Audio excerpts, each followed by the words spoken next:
Mesdames, Messieurs, bonsoir et merci de la fidélité à la télévision nationale. Au sommaire de cette édition, à Genève se décide l'avenir des organismes de protection sociale en Afrique. Ce vendredi, les ministres des pays membres de la CIPRES ont affiché leur volonté de redynamiser l'institution.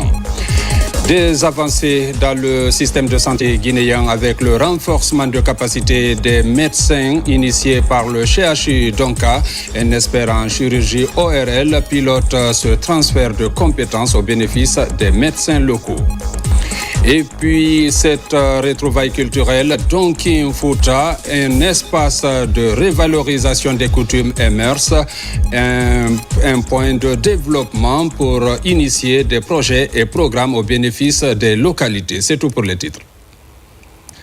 Une fois encore, bonsoir et bienvenue dans ce journal. La 38e session du Conseil des ministres de la Conférence interafricaine de la prévoyance sociale s'est tenue ce vendredi à Genève. Le ministre guinéen du Travail et ses pairs des 18 États membres de la CIPRES affichent leur volonté de redynamiser l'institution. Le point avec Mamadi Ternakamisoko, alia John Keita. La 38e session du Conseil des ministres de la Conférence interafricaine de la prévoyance sociale CIPRES se tient à Genève. Cet événement réunit les 28 organismes de protection sociale issus des 18 États membres. La Guinée, engagée dans des réformes majeures visant à redynamiser la Caisse nationale de sécurité sociale et la Caisse nationale de prévoyance sociale, fait une présence remarquée. Depuis un certain moment, le gouvernement a manifesté sa volonté d'adhérer à cette organisation très importante pour le développement social de nos pays, notamment le développement de nos systèmes de prévoyance sociale. Alors, en marge de ce Conseil des ministres, nous avons échangé sur le rapport d'activité de l'année écoulée qui a été présenté par le secrétariat exécutif. Ce rapport a fait l'objet d'appréciation par l'ensemble des ministres des pays membres. Nous avons également adopté aussi les états financiers relatifs à la gestion de l'exercice passé. Effectivement, à ce niveau également, les états financiers ont été adoptés. Des recommandations aussi ont été fournies par le Conseil, qui entre dans le cadre de l'amélioration de la gouvernance de l'organisation. La session ministérielle fait suite à 2 jours de travaux menés par le comité d'experts de la CIPRES. Les ministres ont ainsi affiché une volonté claire d'accélérer la mise en œuvre des objectifs fixés avec rigueur et efficacité. Que l'assistance apportée à nos organismes de prévoyance sociale au niveau de nos pays puisse aussi se renforcer pour faire en sorte que nos systèmes nationaux de prévoyance et de sécurité sociale soient des systèmes robustes, viables et des systèmes qui s'inscrivent parfaitement dans les visions de développement social de nos pays. Et comme vous le savez, aujourd'hui en Guinée, il y a une véritable vision audacieuse de développement du pays dont l'axe premier repose sur le social. Et donc, toutes les recommandations qui ont été formulées ici cadrent aussi parfaitement avec notre vision nationale de développement prônée par le président de la République, le général Mamadi Doumbouya. Pour rappel, la CIPRES établit des règles communes de gestion des organismes de protection sociale des États membres, harmonise les dispositions législatives réglementaires et développe des politiques de formation destinées aux techniciens et cadres de l'institution. Recensement biométrique, on en parle. En France, les sites d'enrôlement du PNRAVEC dans la région de Nice, visités par les ministres de la Pêche et celui des Finances. Une mission qui s'inscrit dans le cadre d'une sensibilisation des Guinéens vivant dans ce pays sur les avantages de ce programme initié par le gouvernement. Reportage Kadiatou Souleymane Keita. C'est une journée marquée par l'engagement citoyen et la fraternité guinéenne qui s'est déroulée à Nice, Côte d'Azur. À l'occasion de la mission officielle de recensement biométrique des Guinéens de l'étranger, une délégation conduite par Madame la ministre de la Pêche et son homologue des Finances, accompagnée de son Excellence Monsieur l'ambassadeur de Guinée en France, a visité le centre de recensement mis en place pour la région sud-est. Nous sommes venus pour appuyer l'ambassadeur dans la dynamique du recensement. Nous lançons un plaidoyer afin que tous les Guinéens qui sont près de Nice de venir se faire recenser et ceux qui sont à Nice aussi de venir vraiment pour cet acte citoyen. Et depuis qu'on a commencé, on n'a jamais eu de problème. vraiment majeur qui mérite vraiment d'être remonté. Et tous les Guinéens sous les Alpes-Maritimes et dans le PACA en général se sont mobilisés. Et depuis qu'on a commencé, je pense, sur la population guinéenne à Nice, on est déjà à plus de la moitié. Cette étape attendue par la diaspora a mobilisé des Guinéens venus parfois de très loin, notamment de Marseille, pour accomplir cet acte administratif. Je suis étudiante, je suis venue jusqu'ici pour me faire recenser, donc franchement, allez-y, n'hésitez pas, c'est juste être guinéen, quoi, voilà. Je réside aussi à Marseille, je suis venu uniquement ce matin pour me faire recenser et ça s'est très bien passé. Là, je suis au lieu de recensement, j'invite tous nos compatriotes guinéens vivant ici en France de se faire recenser parce que c'est à la fois quelque chose de symbolique et normal. La réussite de cette étape à Nice montre que la communauté guinéenne en France reste fortement mobilisée pour accompagner les projets de modernisation de l'État guinéen. Cap sur l'Allemagne où des dispositions pratiques sont prises par l'ambassade de Guinée pour faciliter le déroulement du processus. Plusieurs kits sont déployés. Le pays abrite l'une des plus fortes communautés guinéennes à l'étranger. Le point avec Al-Gassi Mouba. Les dernières statistiques indiquent que plus de 30 000 Guinéens vivent en Allemagne, dont la moitié à Dortmund. Au total, 6 kits sont déployés pour faciliter le recensement des compatriotes. Depuis le début de l'opération, l'engouement est total. Plusieurs centaines de Guinéens ont déjà reçu leur récépissé à l'image de Boubacar Diallo qui a interrompu ses activités professionnelles pour cet acte citoyen. Nous sommes venus nous recensés comme tout le monde devrait le faire. On est venus, ça s'est bien passé. Je suis venu avec mes enfants pour les montrer comment ça se passe aussi. Et eux tous aussi, voilà le récépissé qui est là. Pour maintenir l'ordre et la sécurité, l'ambassade passe régulièrement des messages auprès de la communauté. J'ai l'honneur, au nom de mon ministre, Dr Maurice Anda Kouyaté, de lancer officiellement les opérations de recensement biométrique. Le chef de l'État a décidé à ce que les compatriotes établis à l'étranger également soient associés à la refondation en cours en République de Guinée. La mission de supervision note un bon taux de participation depuis le lancement du processus. Du côté de l'ambassade, la sensibilisation se poursuit pour convaincre les Guinéens vivant dans ce pays de participer à cette opération du programme national de recensement administratif à vocation d'état civil. Au Royaume-Uni, l'opération d'enrôlement est également lancée. C'est l'ambassadeur Ali Diallo qui a présidé l'opération. L'ensemble de la communauté guinéenne résidant dans ce pays peut désormais se faire recenser pour obtenir un numéro d'identification au compte du PN RAVEC. Reportage Marwan Kamara.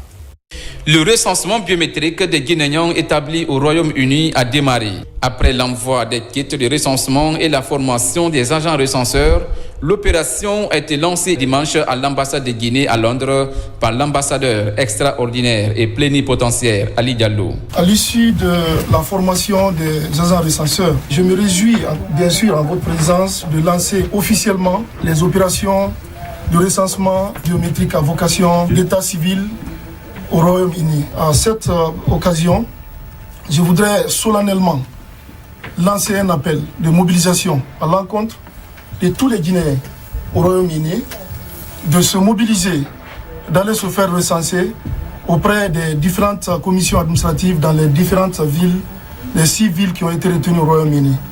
Le programme national de recensement administratif à vocation d'état civil PN-RAVEC vise à doter chaque Guinéen d'une identité juridique et numérique fiable. Ça a été mandaté par le ministère de l'administration territoriale de la décentralisation, mais aussi par le ministère des Affaires étrangères, de l'intégration africaine et des Guinéens établis à l'étranger pour venir faire la formation des membres des commissions administratives de recensement, lancer le recensement des Guinéens établis ici au Royaume-Uni. C'était question aussi de mettre en place la commission électorale de missions diplomatiques et consulaire. Je suis vraiment très très heureux d'être le premier Guinéen d'être recensé au Royaume-Uni. Cette opération rendue possible grâce au président de la République, le général Mamadi Doumbouya, va permettre à la Guinée d'avoir un fichier à jour, y compris pour les 36 ambassades et consulats de la Guinée retenus pour cette opération. Il faut préciser que les initiatives de sensibilisation sur le recensement se poursuivent aussi dans l'arrière-pays. À Farana, Génération Foot Sankara mène une campagne d'information. Là-bas, le porte-à-porte est privilégié, tout comme l'organisation de tournois pour plus de mobilisation. Falilou Diallo.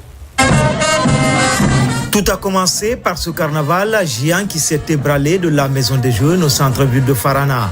Pour plus de mobilisation citoyenne autour du PNR-AVEC. Juste après, une rencontre de sensibilisation est organisée avec les représentants des différents quartiers de la commune urbaine. Le tout couronné par ce mini-tournoi au stade Arafat Wandaoulare où des messages de sensibilisation sur l'importance du recensement biométrique ont été transmis aux équipes participantes. Nous avons mis ce tournoi comme opportunité pour passer des messages et inviter la population et les jeunes surtout à se faire recenser. Au-delà, c'est un tournoi de reconnaissance parce que les organisateurs, les générations foot, ont décidé de célébrer les 4 premiers anciens qui nous ont quittés afin vraiment de rappeler tout ce qu'ils ont fait pour cette ville sur le plan footballistique. C'est un tournoi de sensibilisation pour que la population faille pour le recensement, la paix, la cohésion. Tous ici sont déterminés à se faire recenser pour participer au décollage économique du pays. Le recensement a beaucoup d'importance pour une ville, en particulier un pays. Quand vous vous recensez, nous avons une idée statistiquement sur l'effectif ou bien sur le nombre de personnes évoluant dans une zone, bien évidemment. Donc, c'est un programme de sensibilisation de la population de Farana. Donc nous sommes venus chez nous, chacun peut sensibiliser une personne, 2 ou 3 personnes. Donc mon groupe, c'est Génération Foot Sankara et on s'est réunis pour faire ce programme de recensement. En plus d'être une opportunité pour passer des messages, Génération Foot Sankara entend également faire revivre le passé glorieux du football dans cette ville. Dans l'actualité, toujours, la chaire de l'UNESCO vient de tenir sa 8e journée d'études à l'université de Sonfonia. Cet événement annuel a regroupé cette année plusieurs chercheurs du continent autour des défis sanitaires et du climat en Afrique. Reportage Bakari Bambakonde. Après 3 jours d'intenses échanges et de réflexion, la 8e journée d'études de la chaire de l'UNESCO s'est conclue avec satisfaction à l'université régionale Lansana Conté de Sonfonia, réunissant des jeunes chercheurs venus de plusieurs universités africaines et de la Guinée. C'est un moment d'études où on entend les doctorants et les professeurs qui travaillent sur une thématique donnée qui a été choisie par le comité de pilotage de la chaire l'année précédente pour rassembler des chercheurs, des réflexions sur des défis partagés du développement. Pendant 72 heures, les participants ont assisté à des conférences animées par des experts ainsi que des ateliers pratiques. Ces sessions ont abordé des thématiques telles que l'impact du changement climatique sur les systèmes de santé, les migrations forcées dues aux catastrophes environnementales et les stratégies innovantes pour une résilience socio-économique. On a traité pendant 3 jours des questions méthodologiques, voilà comment présenter sa thèse en 180 secondes, mais aussi des enjeux liés aux défis sanitaires, changement climatique. Les vérités sont malmenées. De rappeler qu'il y a des chercheurs, il y a des professeurs qui s'engagent dans la recherche pour expliquer le monde tel qu'il est et les défis auxquels nous devons répondre. La coopération avec l'ambassade de France, qui est aussi un des partenaires clés, techniques et financiers, elle est constante sur ce modèle-là et que l'université de Sonfonia est au cœur de cette organisation. Cette 8e journée d'études de la chaire de l'UNESCO a permis aux jeunes chercheurs d'être équipés non seulement de nouvelles connaissances, mais aussi d'une détermination collective pour faire face aux défis sanitaires et environnementaux. L'Institut Polytechnique de Conakry a tenu aussi la deuxième édition de ses journées scientifiques. Plus qu'une rencontre académique, l'événement incarne un engagement collectif vers la promotion de la recherche, l'innovation et le progrès scientifique. Compte rendu Mounir Bari. C'est une journée scientifique qui vise à vulgariser les travaux de recherche effectués par des enseignants et le monde scientifique. Cette deuxième édition devrait mettre en lumière les avancées scientifiques remarquables. L'initiative consiste à promouvoir l'échange scientifique et à favoriser l'interdisciplinarité. Ça permet de vulgariser les résultats de recherche de nos enseignants-chercheurs ici à l'Université Gamal Abdel Nasser de Conakry, plus précisément à l'Institut Polytechnique de Conakry, de promouvoir des échanges entre ces enseignants-chercheurs, de proposer des solutions innovantes dans le cadre du service à la communauté. La science et la technologie transforment notre monde à un rythme sans précédent. Que ce soit à travers les avancées en intelligence artificielle, en énergie renouvelable, en santé ou en exploration spatiale, nous sommes témoins d'une transformation qui impacte nos sociétés et nos modes de vie. Au cours de cette rencontre, ces scientifiques ont également partagé leur expérience autour de thématiques d'actualité comme l'ingénierie, le développement durable ou encore de l'intelligence artificielle. L'ingénierie dans le développement durable, principal catalyseur, n'est pas une simple expression à la mode, mais incarne un véritable changement de paradigme. Elle constitue une branche de l'ingénierie qui, au-delà de la simple dimension technique, prend en compte les enjeux du développement durable. Le ministère de l'Enseignement supérieur, de la recherche scientifique et de l'innovation incarne aujourd'hui un engagement collectif pour la promotion de la science, l'innovation et le progrès scientifique en Guinée. Dans le processus de capitalisation des acquis du projet Village Faim Zéro, le programme alimentaire mondial PAM regroupe les acteurs de la Haute-Guinée et de la Guinée forestière à Womé, un des sites pilotes, l'occasion pour les partenaires coréens d'approfondir avec les participants les techniques culturelles de la variété de riz appelée Tonjil. Reportage Lancé Kamisoko. Projet de riz pour la résilience et l'accès au marché, un volet de l'initiative Village Faim Zéro du programme alimentaire mondial. Il réunit à Womé les acteurs du secteur dans les préfectures de Guékédou, Kissidougou, Farana, Dingira et Kankan, Massanta, Yomo et Zérékoré. Un espace de renforcement de capacité sur les techniques culturelles coréennes de la variété de riz appelée Tonjil. J'ai échangé avec les techniciens et les producteurs sur la variété de riz qu'on appelle Tonjil. Et je suis venu expliquer aux producteurs et aux techniciens tout le processus de production de cette semence. Renforcer la résilience des communautés sur le développement de la chaîne de valeur riz à travers les projets initiés par le PAM de développement des villages Faim Zéro afin de permettre d'assurer une sécurité alimentaire. Financé par le gouvernement coréen à travers le ministère de l'Agriculture, de l'Alimentation et des Affaires rurales, ce projet est mis en œuvre en collaboration avec plusieurs ONG locales, dont CADEC, dans le but d'améliorer le rendement des producteurs. Chacun de nous a donné son point de vue, la façon dont il a l'habitude de travailler. On a échangé et ça va beaucoup changer à notre retour. Parce qu'on a tiré profit des expériences de nos collègues. On fera une restitution à nos conseils agricoles pour qu'on arrive à assurer l'autosuffisance alimentaire. On travaille pour que notre village soit un village faim, pour que nos enfants puissent étudier bien. Quand on travaille le riz qu'on trouve, on donne à l'école pour que nos enfants mangent et puis ils puissent travailler à l'école. Cette initiative est une composante essentielle du projet Village Faim Zéro du PAM. Elle vise à renforcer la sécurité alimentaire en faisant de l'agriculture le moteur de l'économie rurale en Guinée. Et puis l'amélioration de la sécurité alimentaire aussi et des conditions de vie des populations du côté de Kissidougou. Le programme va aider les acteurs du monde rural de cette zone à accroître leur productivité et les revenus tirés des chaînes de valeur. Reportage Ibrahima Woulem Fofana. Assurer l'autosuffisance alimentaire une priorité du gouvernement guinéen et ses partenaires. Au titre des défis à relever dans ce combat, le changement climatique pour mieux rendre autonomes les acteurs du monde rural. D'où le lancement régional à Kissidougou du projet 2 du programme de résilience à la sécurité alimentaire et nutritionnelle dans le Sahel.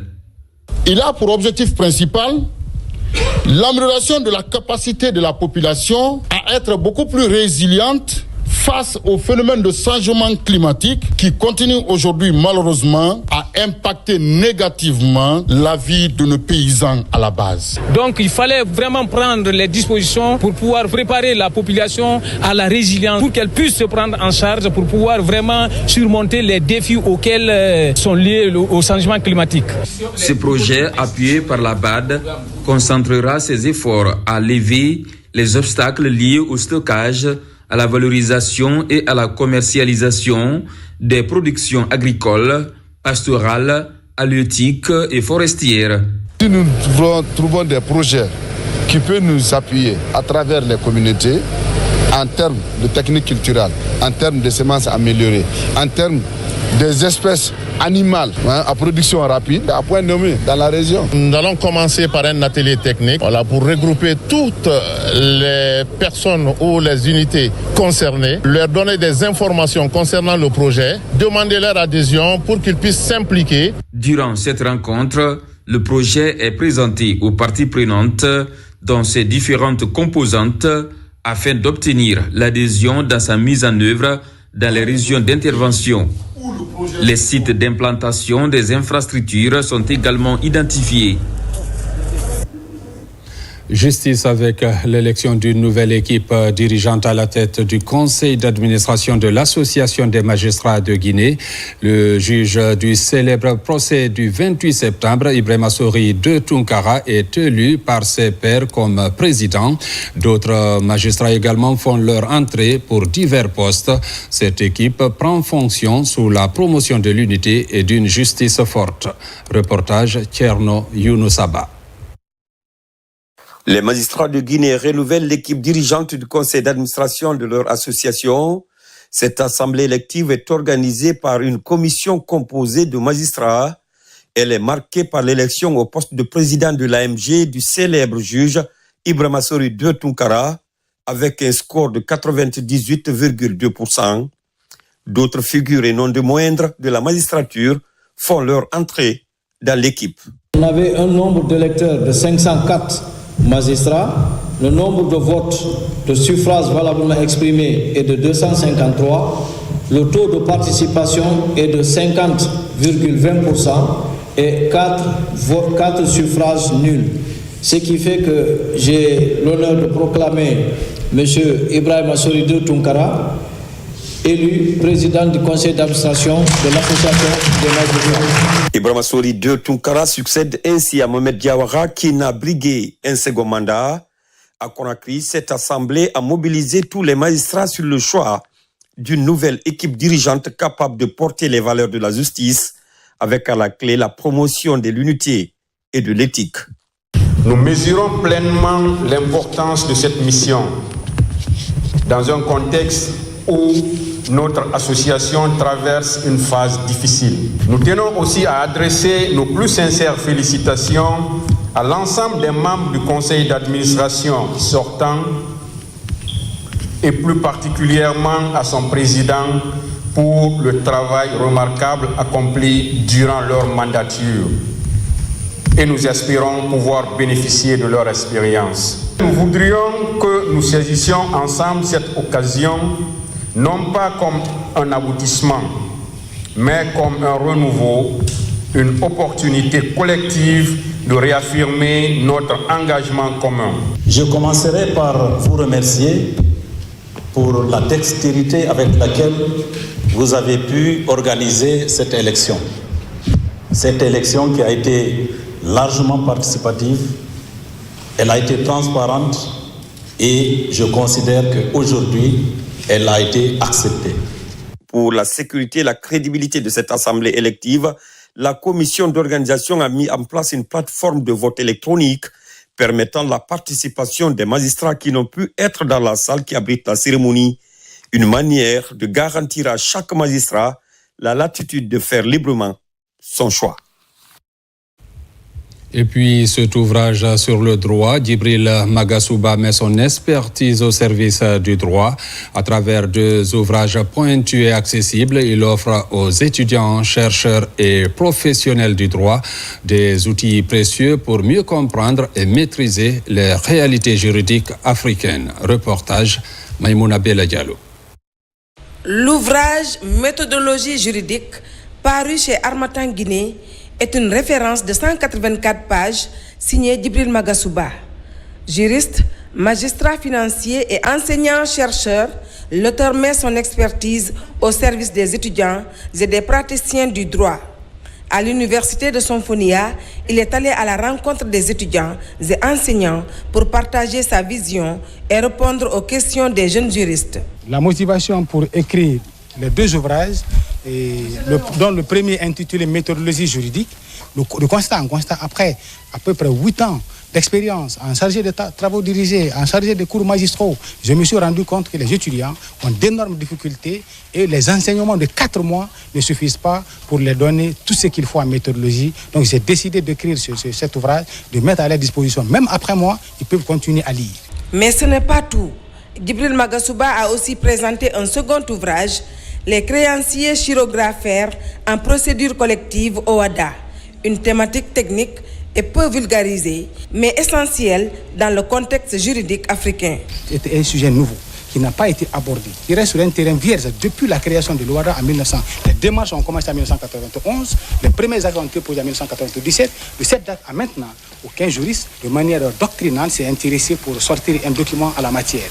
Donc c'était venir présenter à nos collègues enseignants, chercheurs à l'université pour recueillir leurs avis, provoquer leurs réflexions afin d'améliorer la qualité. Les 2 ouvrages publiés ont un pesant d'or et qu'il ne faut pas mettre de côté. Une fois qu'on a ce document, alors il mérite d'être lu pour pouvoir apporter un retour conséquent dans le monde juridique et judiciaire. Ces 2 livres, dédicacés lors de la 17e édition des 72 heures du livre à Conakry, ont suscité l'intérêt d'un public varié. Étudiants, enseignants et professionnels ont salué la clarté et la rigueur des analyses. Des échanges nourris ont révélé un véritable besoin de repères méthodologiques dans la formation et la pratique du droit en Guinée. Santé, le CHU, donc en partenariat avec l'université Gamal Abdel Nasser de Conakry, vient de recevoir un des plus grands experts dans le domaine de la chirurgie en ORL. Avec lui, des interventions délicates ont été effectuées pour prendre en charge des cancers de la face et du cou, un processus de qualification des médecins locaux. Plus de détails avec Thiernos Mandialo. Après sa rénovation et sa prise en main dans la gestion par le groupe canadien en gestion hospitalière, l'une des missions assignées au CHU Donka est de contribuer au développement du système de santé en intégrant des pratiques modernes de prise en charge des patients et en rehaussant le niveau du personnel médical. Ici, avec l'un des plus grands chirurgiens français ORL et cervico-facial, futur médecin spécialiste guinéen en ORL découvre des techniques avancées dans la prise en charge des tumeurs, comme celle-ci, longtemps portée par une patiente. Alors on a enlevé une tumeur de la glande parotide. Et c'est une intervention qui est délicate parce que passe le nerf qui fait bouger la moitié de la figure au sein de la parotide et de la tumeur. C'est pour ça que c'était délicat, c'est pour ça que c'était long. On a pu enlever toute la tumeur et garder la fonction du nerf facial, c'est-à-dire que la patiente va pouvoir bouger sa figure. Hier, on a fait une chirurgie un peu plus compliquée qu'il n'avait jamais fait, j'ai amené la technique en Guinée. Depuis 2012, c'est maintenant qu'il revient pratiquement. Et ça fait beaucoup de bonheur de l'avoir. Il ne fait que de la chirurgie cervico-faciale sur Lyon. Et donc, c'est quelque chose qu'il maîtrise plus que nous ici. Et nous avons appris beaucoup avec lui. Ce processus de transfert de compétences soutenu par le CHU Donka va notamment aider à enrichir la formation des spécialistes en ORL au sein de l'université de Conakry et ouvrir de nouveaux horizons pour cette branche de la médecine à travers le pays. Ce monsieur qui est venu, c'est un chirurgien ORL chevronné. Il vient d'une ville où il y a beaucoup de structures hospitalo-universitaires.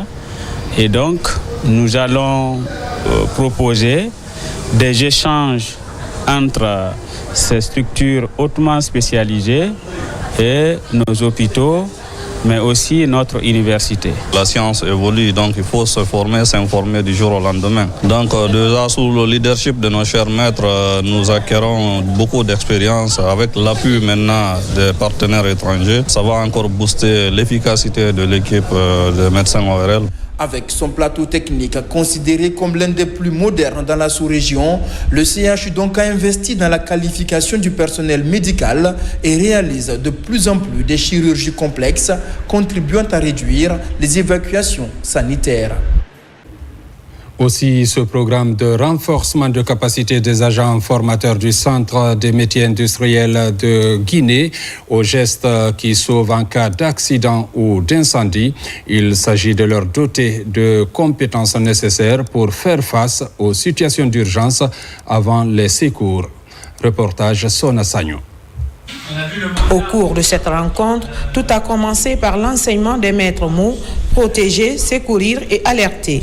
Pendant cette formation des formateurs du Centre des métiers industriels de Guinée, ces acteurs se sont familiarisés avec des gestes et comportements qui sauvent des vies en cas d'accident ou d'incendie.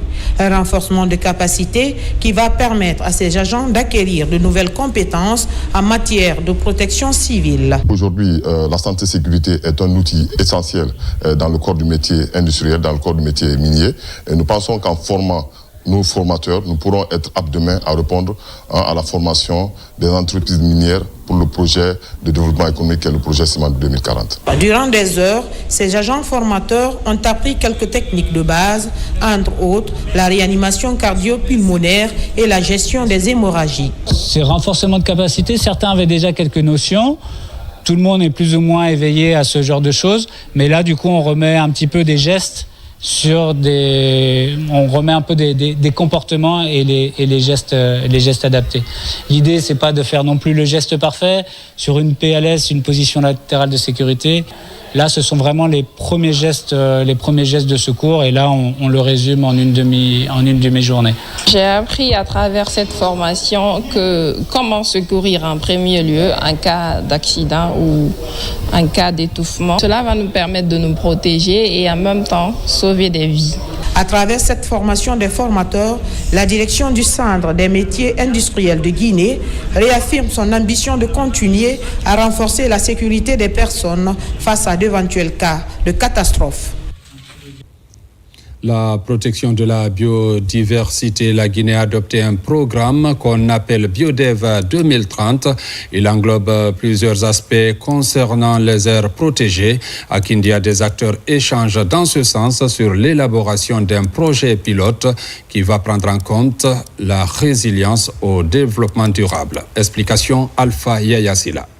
La jeunesse guinéenne est toujours au cœur des préoccupations de l'État et ses partenaires techniques et financiers dans le cadre de leur autonomisation économique et sociale. Depuis 2 ans, une centaine de jeunes bénéficient de l'appui technique et financier de l'ONG Oser Innover à travers un financement de la Banque africaine de développement. C'est un projet qui doit se réaliser et qui devait se réaliser en Guinée, au Bénin et au Ghana, avec des objectifs clairs pour la Guinée, former 1750 jeunes et femmes en résilience entrepreneuriale, les outiller en technologie digitale de gestion de leurs entreprises et leur fournir un accès au financement ou faciliter un accès au financement. Grâce à ce projet, nous avons constaté que l'utilisation de l'application va bien au-delà de la gestion quotidienne.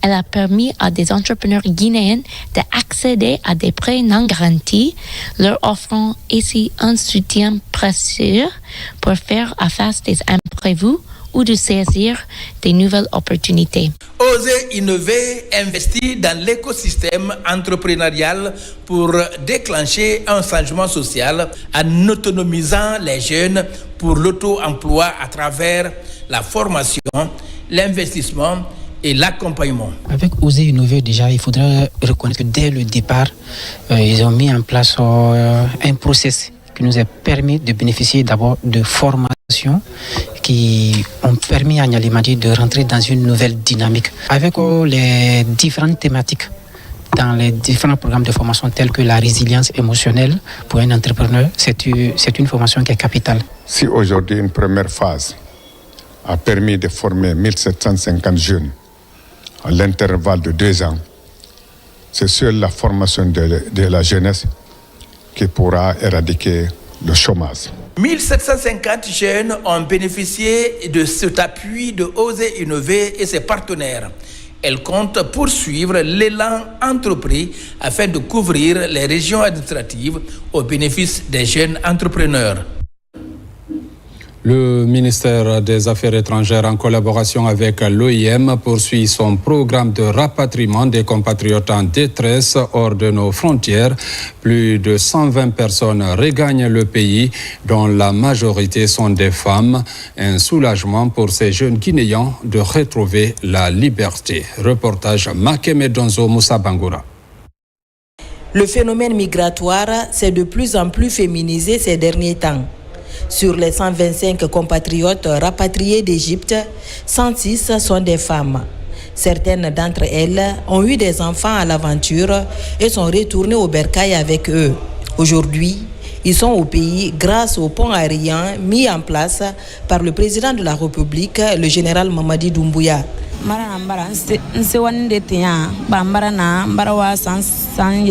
Je suis contente de retourner chez moi. La vie en Égypte n'est pas facile. C'est très dur là-bas. Ça a été un grand plaisir pour nous de retourner chez nous sains et saufs. Nous remercions l'État guinéen pour nous aider à retrouver notre terre. Moi, je dirais à tout un chacun de rester chez eux. Dans l'exécution de ce programme de rapatriement, le ministère des Affaires étrangères met les bouchées doubles pour identifier les volontaires. Sur le terrain, les opérations sont menées par l'OIM, partenaire de l'État guinéen. Un travail de fond mené de concert avec le département. Au nom de son Excellence, Dr Maurice Sanda Kouyaté, en principe devrait être là pour vous accueillir. L'une des instructions de son Excellence, Monsieur le Président de la République, c'est de défendre les intérêts des Guinéens établis à l'étranger.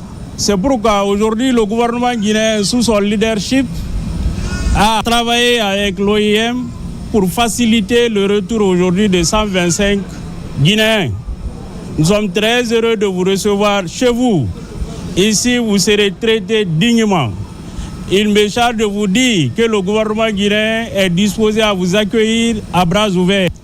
Le rapatriement de nos compatriotes en détresse est un dossier que le président de la République, le général Mamadi Doumbouya, supervise personnellement. Le pont aérien est maintenu. D'autres opérations sont au programme dans les semaines à venir. Le ministre de la Jeunesse et des Sports, en compagnie de son homologue de l'administration du territoire, a inauguré récemment le foyer des jeunes de Makonon, un des quartiers de la commune de Kankan. Ensuite, Keamou Bogola Abba est allé à Yeli Bakoro pour mettre à la disposition de la jeunesse un autre foyer de jeunes. Ces deux infrastructures sont réalisées par les fils de la localité pour permettre aux jeunes de développer des activités socio-éducatives et l'entrepreneuriat. Moussa Komara. C'est désormais l'espace de toutes les aventures possibles de la jeunesse de Makonon, l'un des 57 quartiers de la commune urbaine de Kankan. Ce foyer de jeunes baptisé le général président Mamadi Doumbouya est le fruit de l'engagement des fils ressortissants de la localité. Aujourd'hui, les jeunes n'ont pas assez d'opportunités dans les sous-préfectures ou dans les villages. Voilà pourquoi nous avons pensé à la réalisation de ces projets, la maison des jeunes avec les annexes, avec les toilettes, avec groupe électrogène et pompe à forage. Avant, on n'avait pas de lieu où se retrouver. Pour se récréer, on marchait des kilomètres.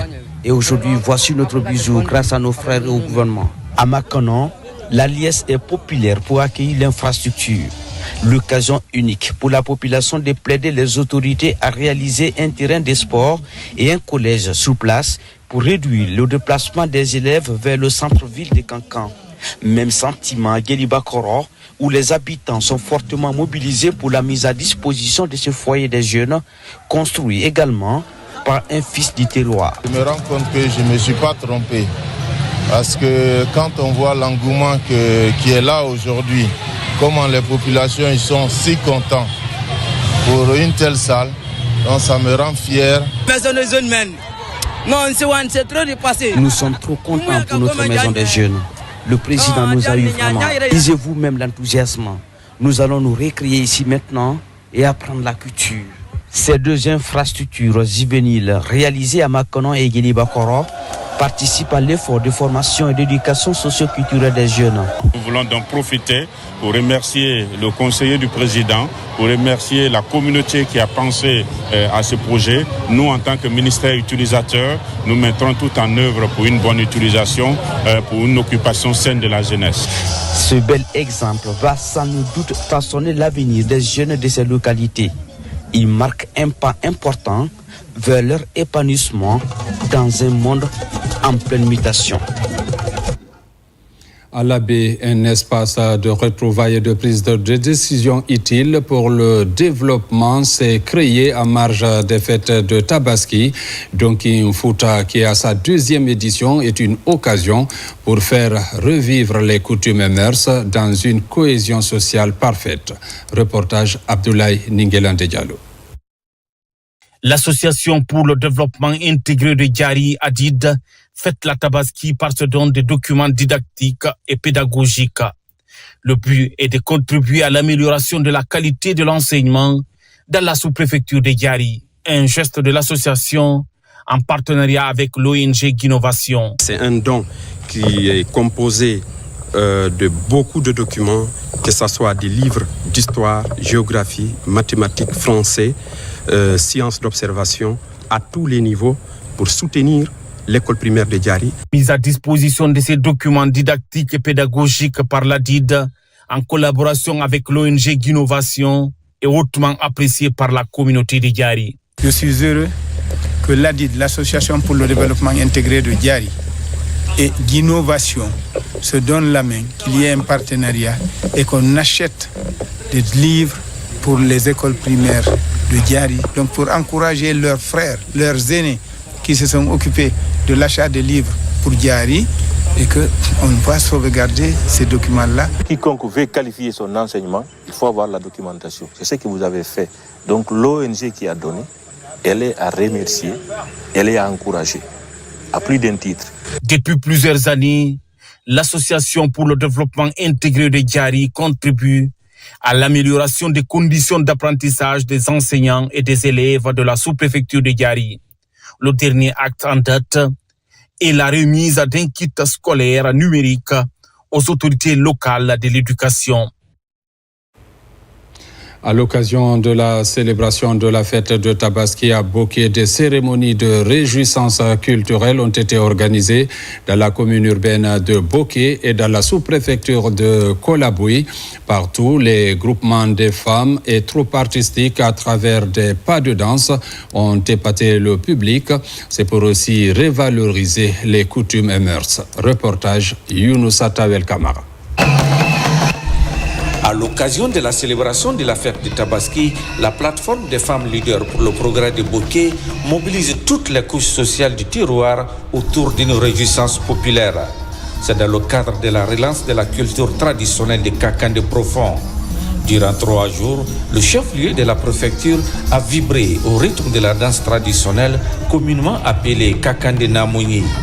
Les groupements des femmes, mais également des troupes artistiques venues de partout dans la préfecture ont émerveillé le public à travers des pas de danse. Une manière de valoriser le patrimoine culturel de cette région cosmopolite. C'est une première. Nous appelons toutes les femmes de Boké et les hommes, bien sûr, de venir avec nous. Quand nous nous donnons la main, c'est pour tout ça, c'est pour le développement de notre préfecture Boké. Quand nous nous donnons la main, avec des petites actions, nous pourrons essayer aussi de développer Boké. Aujourd'hui, nous avons décidé de célébrer Kakande. Cette fête, c'est célébrer Kakande. Montrer la tradition, le mœurs aujourd'hui pour que les enfants de Kakandé soient unis, montrent et s'en ensemble. La sous-préfecture de Kolaboui n'est pas restée en marge de cette réjouissance culturelle le lendemain et le surlendemain de la fête de Tabaski. Ici également, les groupements et associations de femmes, mais également des troupes artistiques ont esquissé des pas de danse au rythme des instruments traditionnels. Nous avons organisé cette cérémonie pour revaloriser les coutumes et mœurs de Kakandé. C'est pour aussi renforcer le tissu social entre les filles et fils de Kolaboui. Une fête qu'on appelle le Namouni, que nos parents ont laissé et qu'on est en train de voir aujourd'hui, les différentes ethnies qui sont en train de se manifester pour revivre nos passés. Et c'est ce qui motive aujourd'hui la cohésion, l'attente, le vivre ensemble. La plateforme des femmes leaders de Boké, en collaboration avec l'Union pour le développement de Kakandé et l'Association des femmes de Kolaboui, compte pérenniser l'initiative chaque année à l'occasion de la célébration de la fête de Tabaski. L'idée vise à promouvoir les coutumes et traditions de Boké. Page noire de cette édition, la Direction générale de la police nationale a rendu un dernier hommage à l'un de ses anciens dirigeants, le contrôleur général de police Lamine Sidimé, ancien directeur général de la police nationale entre 1991 et 1992, est décédé lundi dernier des suites de maladie. Reportage colonel Morikaba.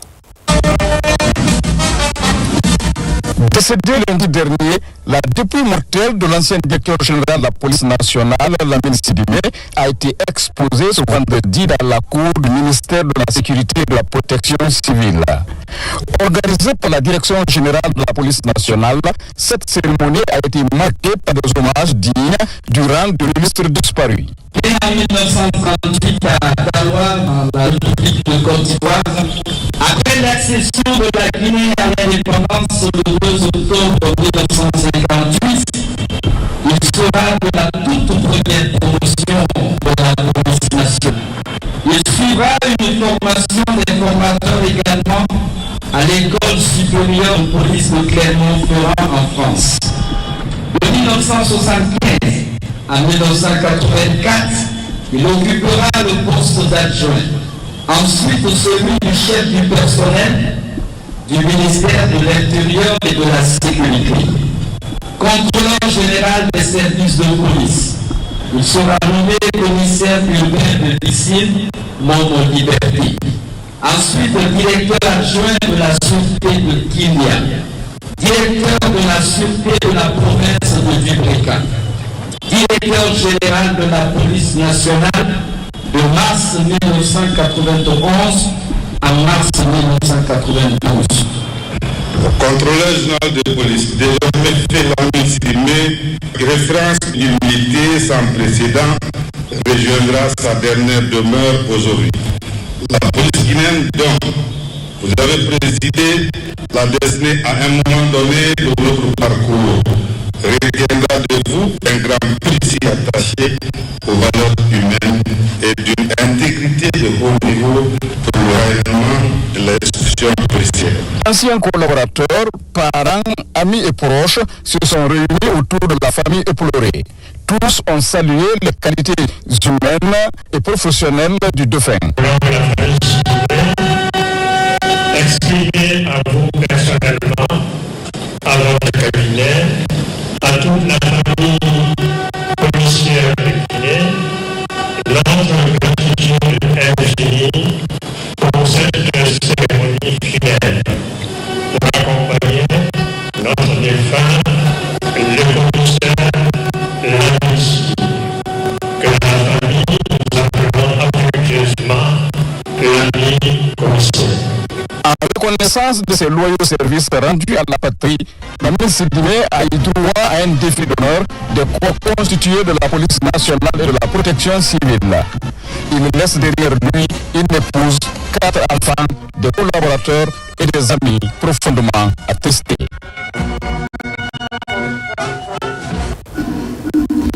Paix à l'âme du défunt. Mesdames et messieurs, c'est la fin de cette édition. Merci à vous qui nous suivez du côté de Gawal comme partout ailleurs dans le monde. Bonne suite de programme sur la télévision nationale.